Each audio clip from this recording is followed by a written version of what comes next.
The sound coming from that back room wasn't a gunshot. It wasn't even a scream. The loudest sounds in the history of organized crime are often the quietest ones. And on a freezing Tuesday night in January 1958, inside a dimly lit Italian restaurant on the outskirts of Chicago, the loudest sound in the entire world was the soft, papery slide of a blank check being pushed across a mahogany table. A blank check. Write any number you want, any number at all. The man who pushed it was Sam Momo Giancana, boss of the Chicago outfit, the man who controlled the unions, the police, and according to whispers in dark corners, the White House itself. When Sam Giancana put a blank check on the table, you didn't hesitate. You thanked him, you filled in a number, and you sold your soul. But the man sitting across from him, Dean Martin, alone, no manager, no bodyguard, no entourage, just a man in a silk suit nursing a glass of scotch that had grown warm in his hand. And what Dean Martin is about to say in the next 60 seconds will be the most dangerous words anyone has ever spoken to a mob boss and lived to tell about it.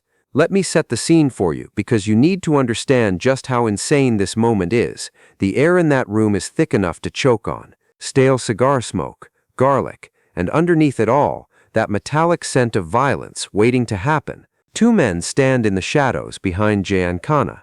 Their hands rest inside their jackets. They're waiting for a signal. One signal. That's all it would take to turn the king of cool into a memory. Dean looks at the check. He looks at the man who could have him killed with a single nod. Most men would have trembled. Frank Sinatra would have signed it instantly, eager to please the power. A politician would have signed it out of greed. A normal man would have signed it out of pure terror. Dean Martin takes a slow drag of his cigarette, exhales a long gray plume of smoke that drifts toward the ceiling fan. He reaches out, not for the pen, but for his drink. He takes a sip, sets the glass down with a gentle clink, and says the words that no one in the history of the Chicago underworld has ever dared to say. "Sam," Dean says, his voice steady, low and terrifyingly calm. "The ink is too heavy." What happens in that room over the next 20 minutes is one of the greatest untold stories of the 20th century. It's the story of a confrontation between absolute power and absolute indifference. It's the story of how a singer from Steubenville, Ohio, stared down the devil himself and walked away without a scratch. This is the death wish that saved Dean Martin's life.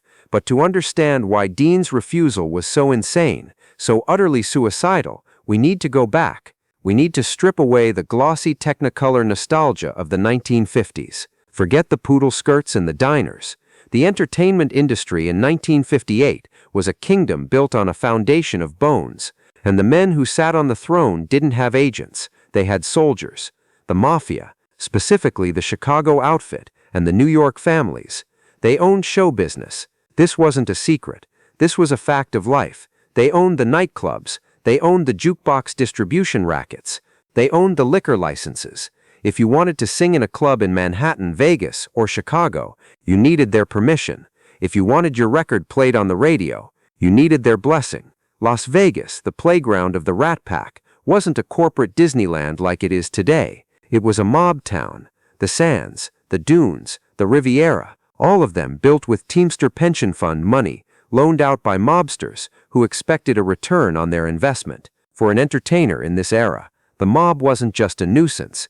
They were the gatekeepers. You had two choices: play ball or don't play at all. Frank Sinatra, the leader of the Rat Pack, chose to play ball. In fact, Frank loved the game. He idolized these men. He saw himself as a sort of showbiz don. He loved the late-night sit-downs, the secret handshakes, the feeling of being protected by the toughest guys in the room.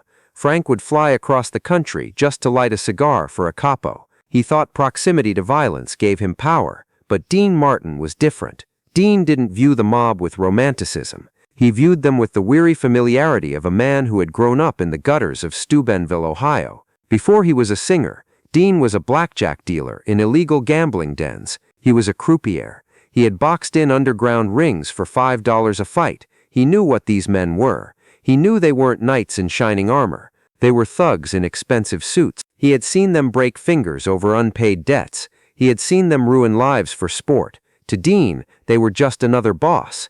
and Dean Martin hated bosses. He kept them at arm's length. He was polite. Yes, he would shake their hands, share a drink, tell a joke, but he never asked for favors. He never owed them anything. He maintained a dangerous, delicate neutrality, until the night Sam Giancana decided that neutrality was no longer an option. The call came on a Thursday. Dean was in the middle of a tour, riding high. His records were selling millions. His movies with Jerry Lewis were behind him, and he had successfully reinvented himself as a solo superstar. He was arguably the most beloved man in America. He was in his hotel room when the phone rang. It wasn't his agent. It wasn't his wife, Jean. "Mr. Giancana needs to see you," a voice said. Dry, flat, no introduction needed. "I'm working," Dean replied, cradling the receiver against his shoulder as he poured a drink. "Tuesday," the voice continued, ignoring him. "The Armory Lounge, Chicago, 8 p.m. Come alone." The line went dead. Dean stood there for a moment, listening to the dial tone. He knew what this was. The Armory Lounge was Giancana's headquarters, his throne room. You didn't get invited there for a social call. You went there to receive orders, or to receive judgment. Most men would have panicked. They would have called their lawyers, their managers, maybe even the FBI, though that was a death sentence in itself. Frank Sinatra would have called 5 different people to brag about the meeting. Dean just hung up the phone, finished his drink. He didn't tell his manager. He didn't tell his wife. He simply told his tour manager to clear his schedule for Tuesday night. "Where you going, Dino?" the manager asked. "Chicago," Dean said, grabbing his golf clubs. "I got a tea time with a shark." The flight to Chicago was turbulent. Winter had settled over the Midwest, burying the city in gray slush and biting wind. Dean sat in first class, looking out at the clouds. He knew the stakes. Sam Giancana was under pressure. The feds were circling. The Kennedy administration, which the mob claimed to have helped elect, was starting to crack down on organized crime. Giancana needed to show strength. He needed to show that he was still the king. And what better way to show strength than to make the biggest star in the world bend the knee? Dean took a cab from O'Hare Airport. He gave the driver the address on Forest Park. The driver's eyes widened in the rearview mirror. Everyone in Chicago knew what the Armory Lounge was. "You sure, pal?" the driver asked. "Yeah," Dean said, adjusting his cufflinks. "I got a date with Destiny." When he pulled up, the street was quiet. Too quiet. A black Lincoln Continental was parked out front, engine idling, steam rising from the exhaust pipe like the breath of a dragon. Dean paid the driver and stepped onto the sidewalk. The wind cut through his cashmere coat. He paused for a second, lighting a cigarette, shielding the flame with his hand. He took a deep breath of the freezing air. It might be the last fresh air he would ever breathe. He pushed open the heavy wooden door and stepped inside. The restaurant was closed to the public. The chairs were stacked on the tables in the main dining room. The only light came from the back, a warm yellow glow spilling out from the private room. Dean walked through the empty dining hall. His footsteps echoed on the tile floor. Click, click, click. He walked into the back room. It was a small space, paneled in dark wood, filled with the smell of roasting meat and heavy cologne. At the center table sat Sam Giancana. Giancana was a small man, balding, with eyes that looked like black olives soaking in vinegar. He was eating a plate of sausage and peppers. He didn't look up when Dean entered. Behind him stood 2 large men, muscle and violence wrapped in cheap polyester. "Dino," Giancana said, wiping his mouth with a napkin. "You're late." "Plane was fighting a headwind, Sam," Dean said easily, pulling out a chair. "You know how it is. Nature doesn't respect the schedule." Dean sat down. He didn't wait to be asked. He crossed his legs and leaned back, looking perfectly at home. "You want a drink?" Giancana gestured to a bottle of J&B Scotch on the table. "I thought you'd never ask." Dean smiled. He poured himself a generous measure. "No ice." Giancana watched him. He was studying Dean, looking for the cracks, looking for the tremor in the hand. But Dean's hand was steady as a surgeon's. "So," Dean said after the first sip, "to what do I owe the pleasure? You didn't bring me all the way to Chicago just to watch you eat sausage." Giancana pushed his plate away. His expression hardened. "My daughter," Giancana said, "Bonnie. She's getting married next month, July 4th weekend. That's nice. Independence Day. Good symbolism. It's going to be a big wedding, Dino. The biggest. I got judges coming. I got union bosses. I got the boys from New York flying in. It's a family affair, a show of respect. Send her a toaster from me." Dean deadpanned. Giancana ignored the joke. "I don't want a toaster. I want you, me. I want you to sing at the reception, and after the wedding, I want you to play at the Villa Venice. 2 weeks, exclusive engagement, just for the family and our associates." The Villa Venice was a club Giancana owned, a lavish, remote venue that he used to launder money and entertain high-level mobsters. Playing the Villa Venice wasn't a gig, it was a command performance for the underworld. Dean took a drag of his cigarette. He knew what this was. This wasn't a booking, this was a summons. "Sam," Dean said, tapping ash into the tray, "I'm booked July 4th weekend. I'm opening at the Sands. Jack Entratter has me for 2 weeks. The contracts are signed. The ads are in the papers. I can't be in 2 places at once, unless you know a magic trick I don't." Giancana laughed. It wasn't a happy sound. It was the sound of dry leaves crumbling. "Jack Entratter." Giancana sneered. "You're talking to me about Jack Entratter. Dino, I own him. I bought him his first suit. You think a contract with the Sands means anything to me?"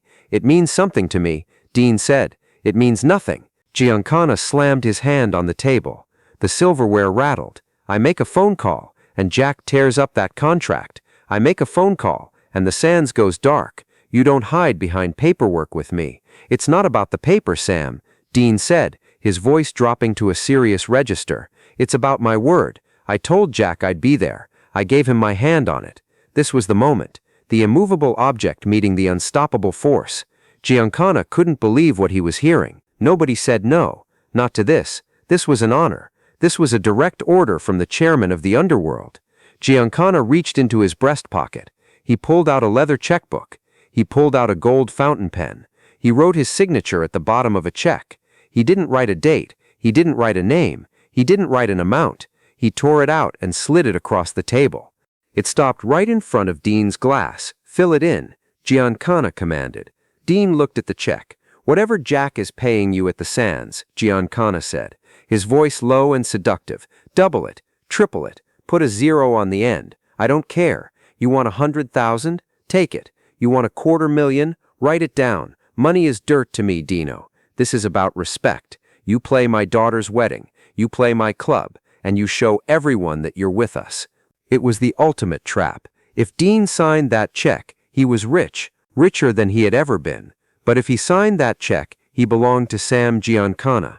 He would be owned. He would be just another asset in the Chicago Outfits portfolio, alongside the slot machines and the unions. Dean looked at the check. He thought about his father, Gaetano, a barber who worked on his feet all day for pennies. He thought about the hard years in Steubenville. He thought about the freedom he had fought so hard to get. Dean Martin didn't care about money. He really didn't. He gave it away as fast as he made it. He cared about being his own man. Dean finished his scotch. He placed the glass down. He put one finger on the check and slid it back across the table toward Giancana. "The ink is too heavy, Sam," Dean said. Giancana blinked. "What?" "The ink," Dean repeated. "It's too heavy. I can't carry it. You're turning down a blank check."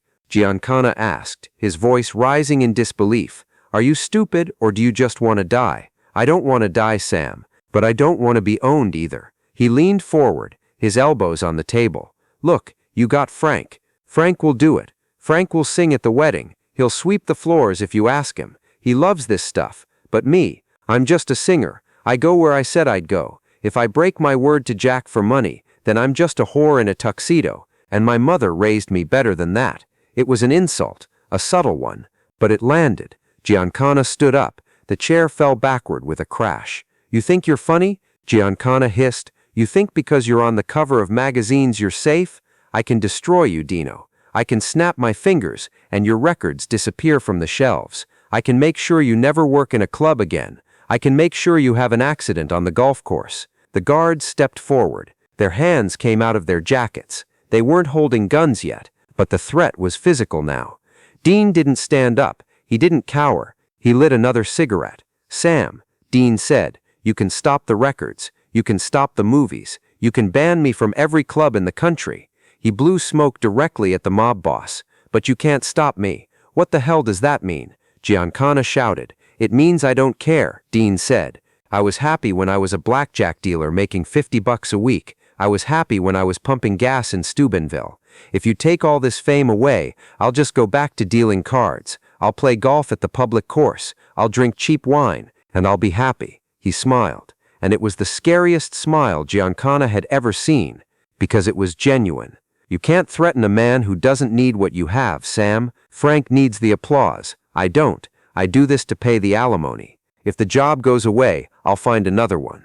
Giancana stared at him. He was looking for the bluff. He was analyzing Dean's eyes, searching for the fear that every other man showed. He found nothing, just a cool, detached indifference. Dean Martin was willing to walk away from Hollywood, from fame, from millions of dollars, just to say no. For a long, agonizing minute, the only sound was the hum of the refrigerator in the kitchen. Giancana looked at his guards. He looked at the blank check on the table. He looked at Dean. If he killed Dean Martin, it would be a mess. The FBI would swarm. But more importantly, if he killed Dean, he was admitting that Dean had gotten under his skin. Giancana started to chuckle. Then he started to laugh. He shook his head in disbelief. "You crazy son of a bitch. You really mean it. You'd go back to pumping gas. Best gas pumper in Ohio," Dean winked. "Clean the windshields for free." Giancana picked up the check. He tore it into little pieces and let them flutter to the floor like snow. "Get out of here, Dino," Giancana said, sitting back down and picking up his fork. "Go back to Vegas. Go sing for Jack." "Thanks, Sam," Dean said, standing up. "I'll send a gift for the wedding." "Just go," Giancana grunted, "before I remember that I'm supposed to be a tough guy." Dean walked to the door. He felt the eyes of the guards burning a hole in his back. Every muscle in his body wanted to run. Every instinct screamed that a bullet was coming. But he walked slowly. He checked his watch. He adjusted his collar. He opened the door and stepped out into the cold Chicago night. When the heavy door clicked shut behind him, Dean Martin leaned against the brick wall of the alley. His legs felt like jelly. His heart was hammering against his ribs like a trapped bird.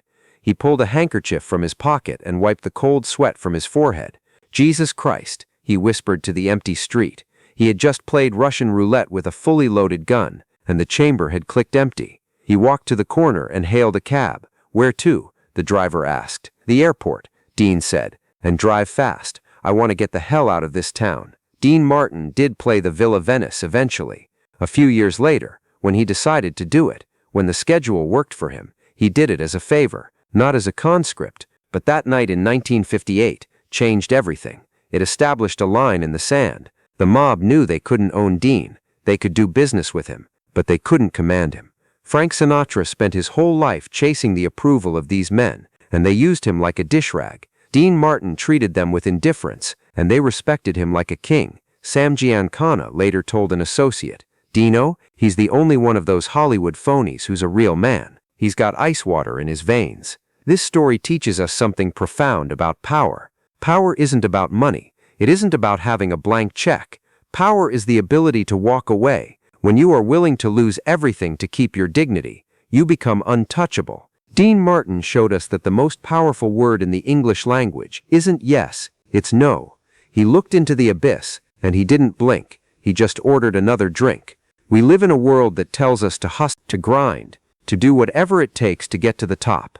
Dean Martin reminds us that sometimes the bravest thing you can do is refuse to play the game. So the next time you feel pressured to compromise who you are, remember the blank check, remember the heavy ink, and remember the man who said no to the mob and lived to tell about it.